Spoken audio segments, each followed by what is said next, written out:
Stories of Journey to the West, Chapter 21. We often think of the truly powerful as untouchable, don't we? But, even the greatest heroes stumble sometimes. Absolutely. Things don't always go to plan, even for legends. Monkey King, Sun Wukong, who seems invincible most of the time, is facing a pretty dire situation. Yeah, his master, Tang Sanzang, he's been captured by a demon. Exactly. And you're joining us right at the boiling point of this specific confrontation. It kicks off when the Demon King gets the news. His vanguard, this tiger general, has been defeated by what they call the hairy-faced monk. And his reaction is quite something, isn't it? Oh, completely dismissive, just arrogant, almost scoffing. He's sort of heard rumors about Sun Wukong, but clearly doesn't take him seriously at all. Like, who is this guy? He can't possibly be a real threat, right? Precisely. There's this palpable underestimation. He actually demands, "Bring me this Sun Wukong. I want to see this so-called nine-headed, eight-tailed monk." He's got the wrong picture entirely. Completely. And then, when the demon finally makes his grand entrance, wow, he comes out of his cave and he definitely looks the part. He looks formidable. Absolutely. The description is really impressive.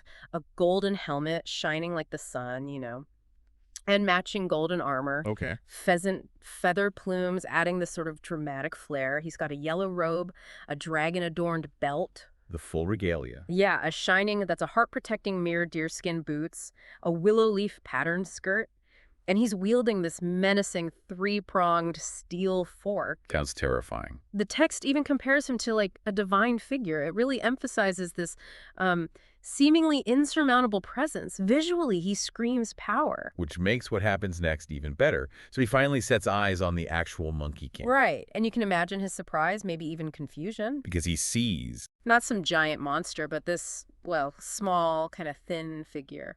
The demon actually calls him a pitiful skeleton of a sick ghost. Ouch. That's quite the insult. It really is. Classic setup, though. Expectation versus reality. But Monkey King doesn't just take it, does he? Oh, not at all. His retort is brilliant. Instant, witty comeback. He says something like, hit me on the head with that fork handle and maybe I'll grow taller. Perfect. Just deflates that arrogance immediately. Yeah. Shows he's got brains as well as brawn. Exactly. And it sets the stage. The demon clearly isn't interested in witty banter for long. No, he launches straight into an attack, right? Yeah. Aggressive first move. He does, but Monkey King's response is, unexpected again. He bows. Seems almost submissive. Bows.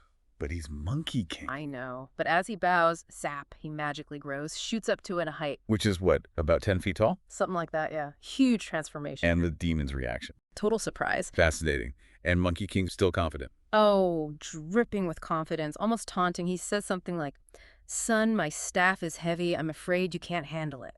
The sheer audacity. Love it. And that's it for the talk. It just explodes into this really intense, close combat. The demon with his force. Thrusting and jabbing, yeah. And Monkey King parrying skillfully with his iron staff. He uses a move called Black Dragon Sweeping the Ground. Sounds cool. How's the fight? The narrative really builds the tension. So they go for like 30 rounds, and it's incredibly evenly matched. Wow. So it's a real fight. Definitely. And it explicitly says, a single direct hit from either weapon means death, so the stakes are super high. Reminds you that even Monkey King isn't completely invincible. Exactly. Which is probably why he decides he needs an edge. He needs to shift the odds. Here comes the cunning Monkey King we know. What does he do? He uses one of his signature moves, plucks a few hairs from his body, chews them up into tiny pieces, and then blows them out. And they become? Loads of clones, dozens of identical Monkey Kings, each one holding an iron staff, suddenly filling the air, surrounding the demon. That's brilliant. Classic Monkey King tactic. Overwhelm him. It's a fantastic visual, isn't it? And a really smart move. The demon goes from confident attacker to suddenly being surrounded. He must have panicked. Well, his reaction is definitely desperate and completely unexpected. He turns towards a specific direction, the T direction that's southeast. Okay, southeast. Then what? Opens his mouth once, twice, 3 times, and just unleashes this utterly terrifying yellow wind. A wind, that's his counter. Not just any wind, this is the game changer. The whole dynamic just flips right here. How bad is it? The description is, honestly, it's almost apocalyptic. It's not just a strong gust. It's this immense magical force of nature. Okay, tell me more. What does it do? It sweeps across everything, transforming the sky and the earth.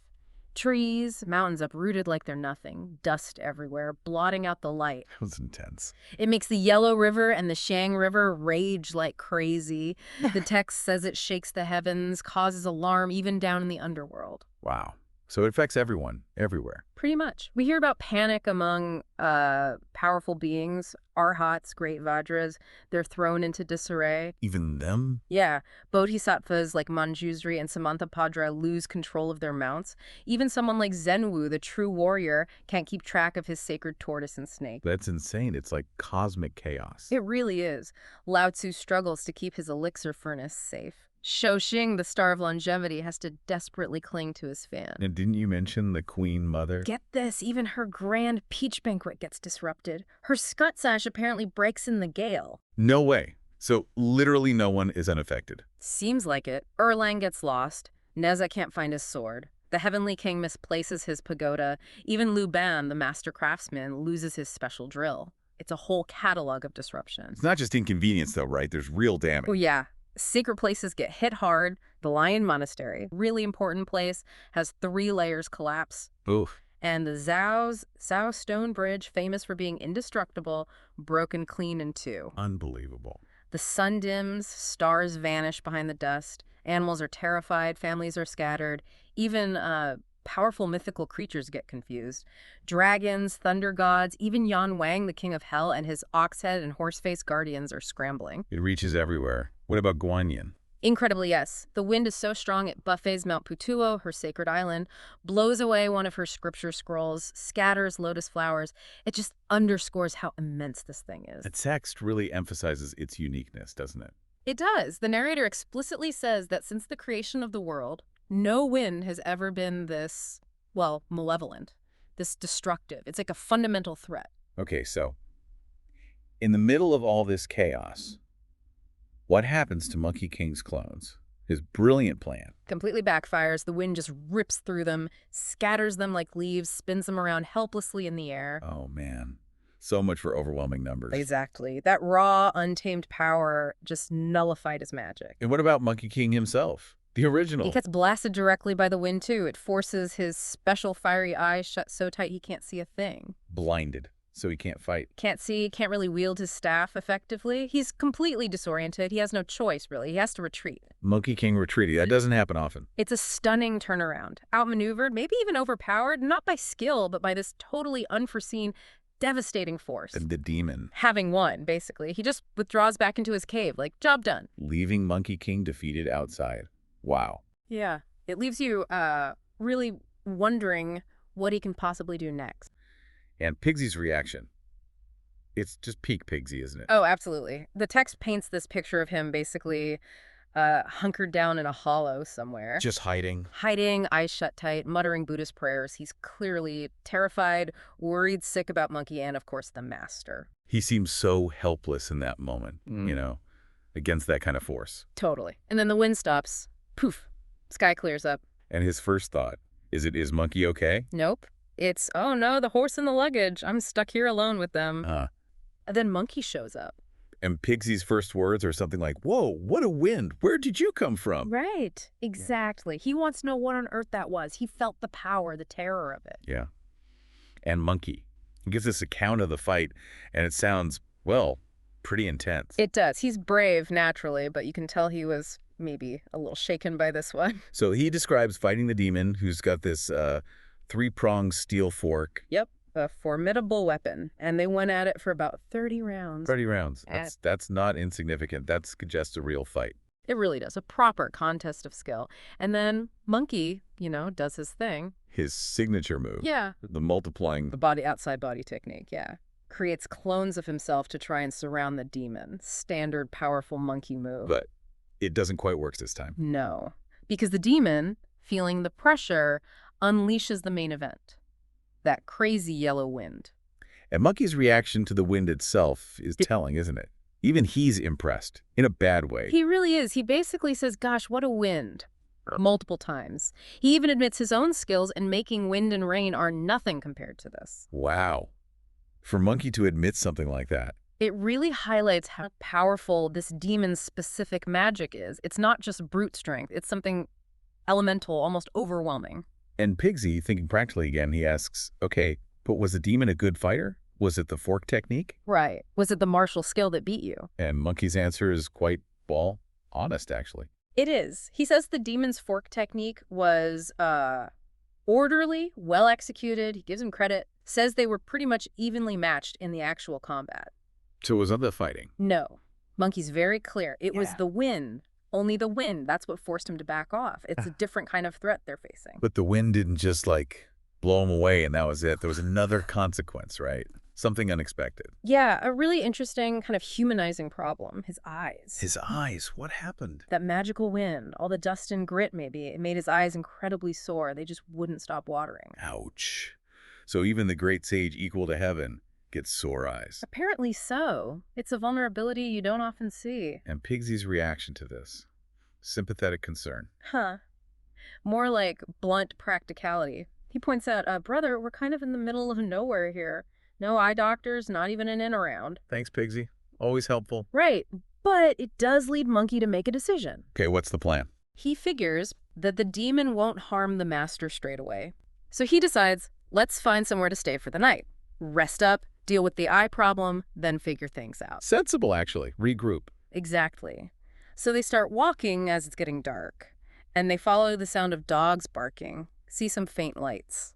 And they find this place, an estate. Yeah, seemingly quite isolated. The description is actually really beautiful, quite poetic. Talks about purple fungus, white rocks, fireflies, orchids, bamboo, a stream. Quite a contrast to the demonic windstorm earlier. Feels almost unreal. It does feel a bit like an oasis, and the text notes it's remote, a place travelers don't usually pass. That feels significant later. Okay, so they approach cautiously, I imagine. Definitely. And Monkey, putting on his polite face, asks an old man who appears if they could possibly have shelter for the night. Does he explain their situation? He does. Introduces them, says they're disciples of the Tang monk heading west, and mentions, that their master just got kidnapped by the Yellow Wind Demon. How does the old man react to that? He's wary at first, which, fair enough, right? Remote place, stranger showing up at dusk talking about demons. Yeah, it could be bandits making up a story. Exactly. He mentions fears of bandits, wild animals, but eventually he decides they seem okay and welcomes them in, apologizes for being cautious. So they get inside, finally a bit of respite. They're offered tea, some sesame rice, moment of calm. And then Monkey brings up his eye problem again. Yeah, it seems almost out of the blue in this setting. He just asks the old man if he happens to know any remedies for sore eyes caused by wind. How does the old man take that? He's initially a bit skeptical. He even makes a comment like, oh, monks don't usually get sick, do they?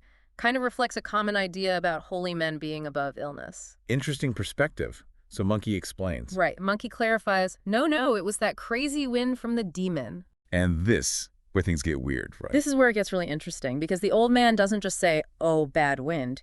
He identifies it specifically. He knows what it is. He calls it the Yellow Wind Demon's Samadhi Divine Wind. That word, samadhi, points to something deeply powerful, maybe spiritual, not just ordinary wind. Whoa. So this random old man knows about high-level demonic magic. Apparently.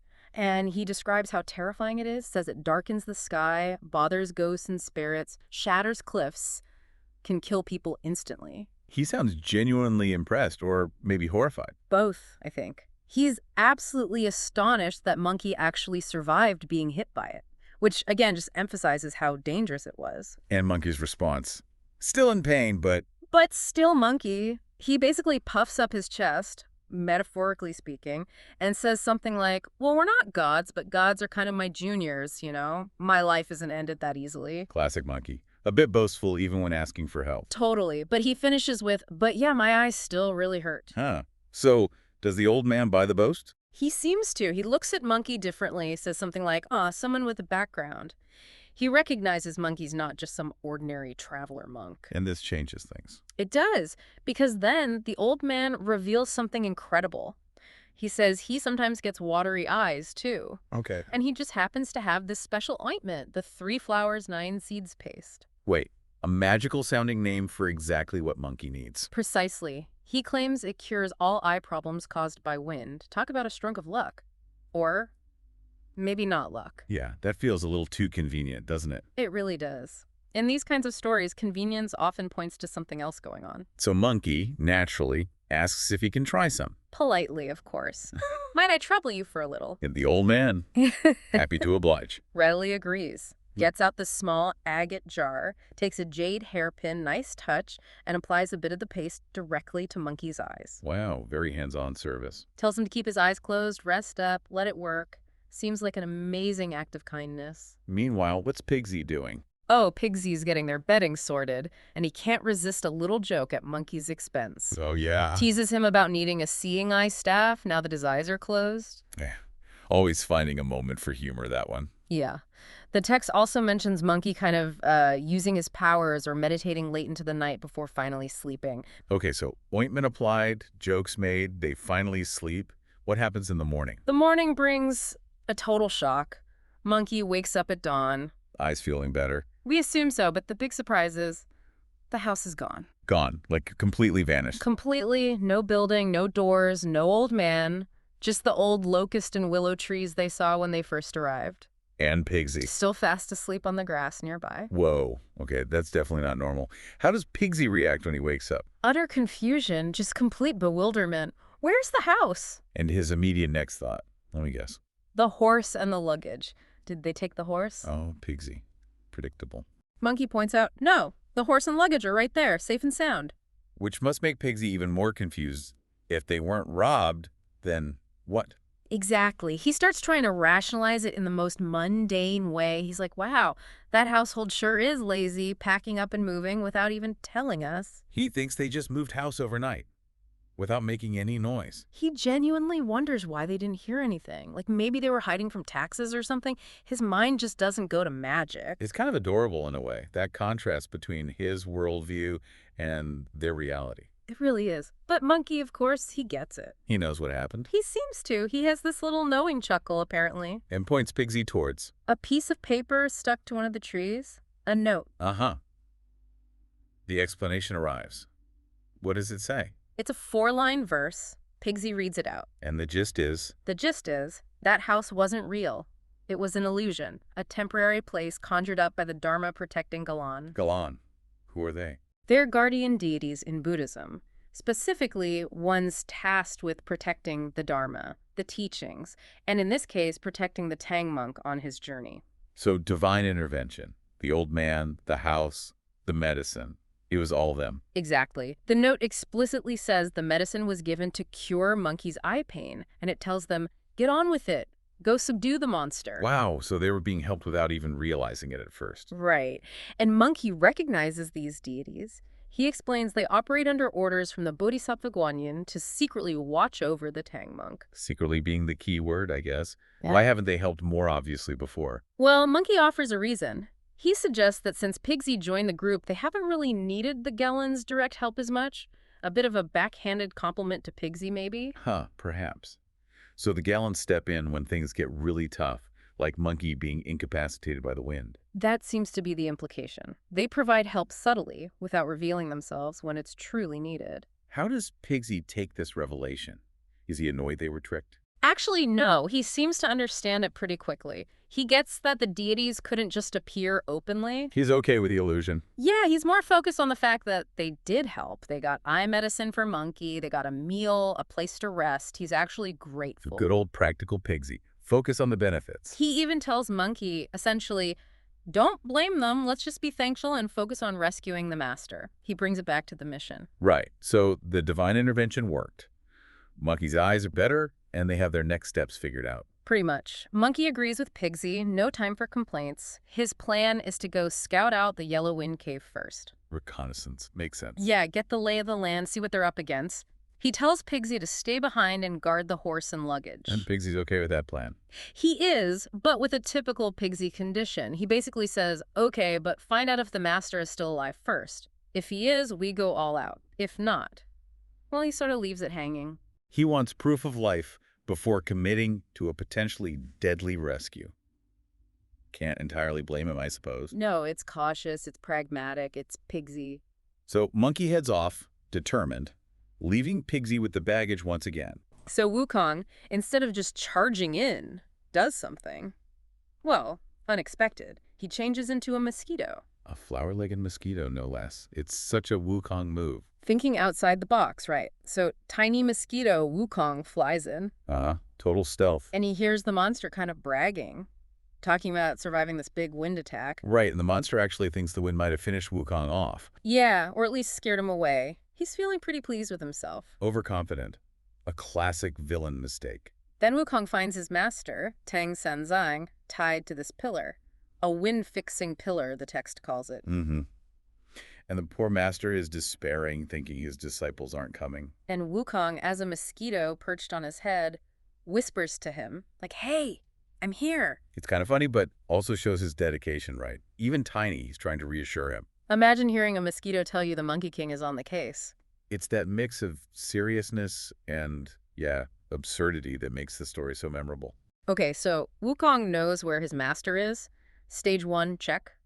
But then comes the really crucial part. The eavesdropping continues. Right. He flies back near the main hall, listening in, and a smaller demon comes in, reporting he ran into Zubaji, describes him as a long-mouthed, big-eared. Poor Baji. But this is where the monster gets really careless. Yeah, he dismisses Wukong again, figures he's dead or maybe run off to get back up. He's underestimating him completely. And then, the slip-up. He boasts out loud, his wind is unstoppable. Except, if anyone can steal my wind, he says, it would only be the Bodhisattva Lingji. Boom! There it is. The key. He just handed Wukong the answer. Why do that? Just pure arrogance. I think so. Just absolute confidence that Wukong is no threat, that no one could possibly overhear or use that information. Yeah. Raises the stakes, like you said. You can almost picture Wukong the mosquito doing a little fist pump. Absolutely. He's got the crucial intel now. So he zips back out, finds Baji, who's apparently dealt with that messenger demon, and tells him everything. Master's tied up, the monster's bragging, and the name, Lingji Bodhisattva. And that name is everything. For anyone listening who might not know, a bodhisattva is like a really powerful, enlightened being in Buddhism. Yeah, someone who helps others. So this Lingji isn't just some random person. They're likely very powerful. Exactly. It gives them a concrete plan. Before, it was just fight the monster.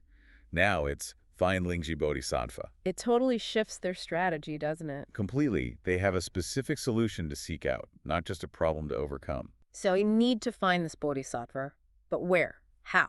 And here's where things get, well, even more interesting, as they're standing there probably wondering what to do next. Yeah. An old man just appeared on the roadside, seemingly out of nowhere. Just a regular old man. Convenient. Very. Big Z, being the practical one, says, hey, let's ask him for directions. Maybe he knows where this Lingji Bodhisattva lives. Makes sense. Did they ask? They did. And the old man is helpful. He gives them directions. Says Lingji Bodhisattva lives on Little Sumeru Mountain. Little Sumeru Mountain, okay. So, problem solved. Get directions, go there. Not quite. There's a twist. Wukong looks back after getting the directions, and the old man, What? he just vanishes. Poof. Turns into a gust of wind and is gone. Whoa. Okay, so not just a regular old man then. Definitely not. And where he was standing, there's a note left behind. A note. What does it say? Big reveal time. The note says the old man was actually Li Changgang. Li Changgang. The name sounds familiar. Isn't that a... Tai Bai Jingsing, Venus, the planet Spirit, a major figure from the heavens. Wow. So divine intervention, literally. Literally. And the note does more than just reveal his identity. It specifically mentions the key item, the flying dragon staff of Lingji Bodhisattva. So it confirms the Bodhisattva is the answer and even hints at the specific tool needed, like a cosmic clue. Precisely. A celestial breadcrumb trail, as you said earlier. And Pixie's reaction is interesting, too. How so? He's overcome with gratitude, bows to the sky. The text mentions Li Changgang actually helped Pigsy out before, saved his life when he got in trouble with the Jade Emperor. Ah, so there's history there. Adds another layer. Exactly. Yeah. Interconnectedness. Help coming from unexpected or maybe expected but forgotten places. Okay, so now they have the destination, Little Sumeru Mountain, and they know who to ask for, Lingji Bodhisattva, and even what might help, the flying dragon staff. Wukong heads off. Wukong heads off, flies there on his cloud, finds the place. What's it like? Little Sumeru Mountain. It's described as very serene, peaceful. You hear chanting, smell incense, see offerings. A real contrast to the demon's cave, you know? Yeah, sets a different tone entirely. Spiritual power versus chaotic wind. Right. So Wukong arrives, very polite this time, actually. He asks a Taoist disciple to pass on his request for help to the Bodhisattva. And Lingji Bodhisattva agrees to help. He does. And he provides some crucial backstory about this yellow wind demon. Oh. It's not their first encounter. Not for Lingji, no. Mm-hmm. Turns out this demon used to be a rat from Spirit Mountain, the Buddha's place. A rat? Seriously? Yep. Stole some valuable lamp oil from the Buddha's altar. Lingji caught him back then. Okay, so a thief originally. What happened then? Well, the Buddha was compassionate, spared the rat's life, but he tasked Lingji with keeping an eye on him, essentially. And he gave Lingji 2 things specifically to control this wind power. Let me guess. Oh. The flying dragon staff was one. That's one, and the other was a wind-fixing pill. Mm. So Lingji has the exact tools needed because of this past incident. And the demon causing trouble now is basically breaking his parole then, violating the Buddha's mercy. Exactly. He was supposed to stay put and behave, but here he is, capturing monks and causing chaos. It shows that second chances aren't always taken. So Lingji has the means and the motive to deal with him. Does he just go straight down and fight? Not quite. There's strategy involved here too, which is interesting. Okay. Lingji tells Wukong, you go down first, provoke the demon, get him to come out of his cave. Lure him out. Right. Well, Wukong does that. Lingji will wait up in the clouds, ready to make his move at the right moment. Smart. Using Wukong's strength as bait, essentially, while Lingji waits with the specific counter. It's a good plan, playing to their strengths. So Wukong goes down, and I assume he's not subtle about provoking the demon. Not Wukong. He goes right up to the cave, starts smashing the doors, yelling for the demon to come out and return his master. Classic Wukong. Does the demon come out? Oh, yeah. He comes out furious. They fight, a brief clash, and then the demon decides to use his ultimate weapon. The wind. The wind. He starts to summon it. But just as he does, Lingji steps in. that's the moment. Lingji, from the clouds, casts a spell on that flying dragon staff. And what happens? It transforms into this incredible, huge golden dragon, 8 claws, gleaming, descends right down. Wow. And this golden dragon just grabs the yellow wind demon, pins him against the mountainside, neutralizes him completely. So the specific tool worked perfectly. The wind is stopped. The demon is caught. Instantly. And then comes the reveal, the anticlimax almost. What's that? With the magic subdued, the demon reverts to his true form. Which is? We heard he was a rat before. Close. A yellow-haired weasel. A weasel. All that power, that terrifying wind from a weasel. Apparently so. It's a great moment. This huge threat revealed to be, well, a weasel. It really drives home that appearances can be deceiving, right? Power doesn't always look imposing. Absolutely. Kind of deflates the whole monstrous image. So what happens to the weasel demon now? Does Lingji finish him off? No, he doesn't. He explains that he can't kill him because the weasel broke the Buddha's decree. He needs to be taken back to Spirit Mountain, back to the Buddha, to face judgment for his actions. Cosmic justice needs to be served properly. Accountability. Makes sense within that framework. Yeah. So Lingji takes the subdued weasel away. Leaving Wukong in... Where's Pigsy in all this? Wukong goes back down and finds Pigsy, who's obviously overjoyed that the demon is dealt with. I bet. So they head back to the cave. Together, yes. Yeah. They go back into the cave. There are still some minor demons left, the underlings. Do they put up a fight? Not much of one, apparently. The text just says they quickly dispatch them, mentions rabbits, foxes, deer acting as demons. Easy cleanup after the main event. Right. And then the main goal, freeing the master. Exactly. They finally untie Tang Sanzang from the wind-fixing post. Must have been a huge relief for him. Immense. He's incredibly grateful, thanking his disciples over and over for saving him. And then, did they just pack up and leave immediately? Almost. They share a simple meal together first. A moment of peace and recovery after the ordeal. Then, yes, they pack up their things and get back on the road, continuing the journey west.